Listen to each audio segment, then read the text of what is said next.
Hey everyone, it's Sophie. I attended the first UCAP School of Cosmology in Valencia 2 weeks ago, and I kind of wanted to share with you my experience and how everything went, and kind of what my expectations were, what I learned, stuff like that. But before we really get into it, I kind of wanted to tell you a little bit about me, so you kind of know my background story. So I am currently a second year's master's student in Amsterdam, and I'm doing the gravitational astroparticle physics track. And me personally, the particle physics track's not really what I'm into, but I'm taking like the courses like GR and QFT and cosmology, stuff like that. But my background in my bachelor's was actually in engineering physics, which is super different. So courses like cosmology weren't really a thing. Any astrophysics related things actually we didn't really care for. But I had more courses like electronics and fluid dynamics and stuff like that. So my cosmology knowledge kind of wasn't really existent, or at least it was very small, and there were like a lot of holes in it. So last year I took the cosmology course, but I still felt like I kind of had an idea of what cosmology was, but not really. I feel like there's a lot of flavors in cosmology, and I had only seen a few. And then one of my professors, actually Gianfranco, mentioned this summer school, which is kind of why I went. And at first, I'm not gonna lie, I was pretty nervous about like traveling on my own because I'd never done that before.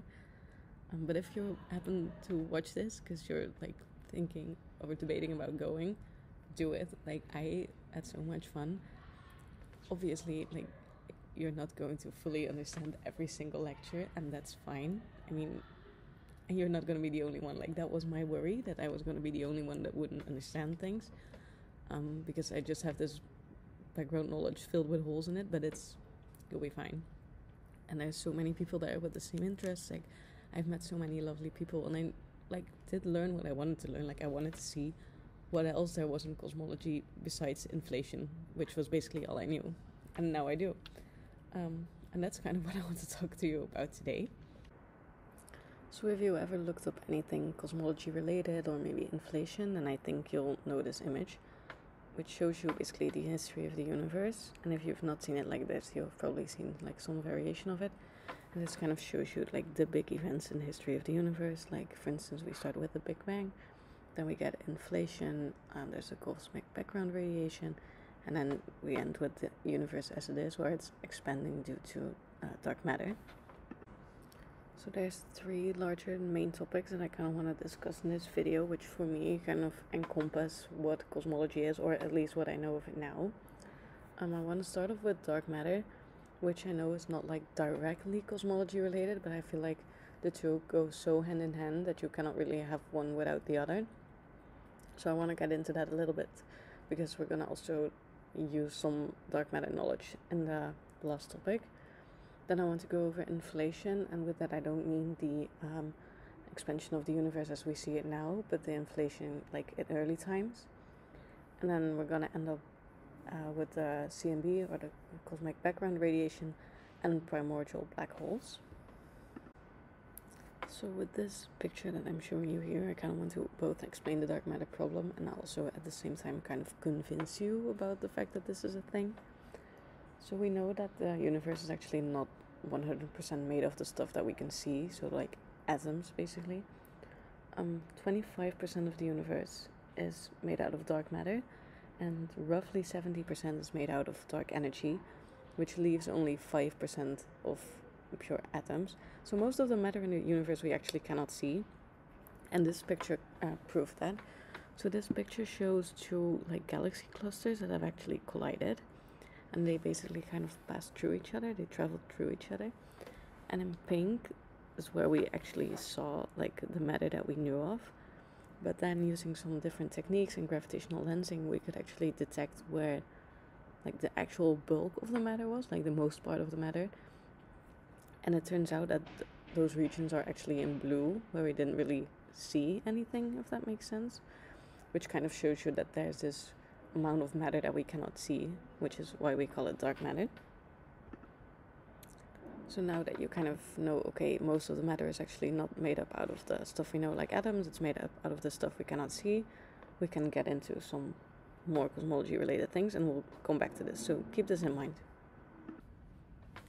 So super shortly after the Big Bang, and with super shortly I mean like 1 times 10 to the minus 33 seconds, so like immediately after the Big Bang, the universe as we knew it started to expand, but super super fast, like exponentially fast.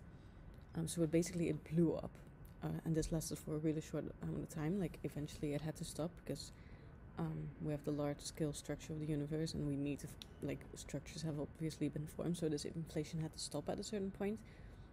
But we knew that there's this very short period where the universe basically expanded super fast, and we think because of that we see that the universe is basically the same no matter which direction you look. Like if you go up, down, left, right, it doesn't matter, it's roughly the same, which is called isotropic in cosmology terms. And then it would also explain why the CMB, which is the cosmic background radiation, or I like to call it like the Big Bang afterglow, is also like roughly evenly distributed. So this brings me to the CMB, or the cosmic microwave background, which you can see here. So it's this kind of, I like to call it like the afterglow of the Big Bang, because you can see it basically everywhere. Not basically, you can see it everywhere in the sky, and it's not like related to stars or galaxies or whatever, it's everywhere.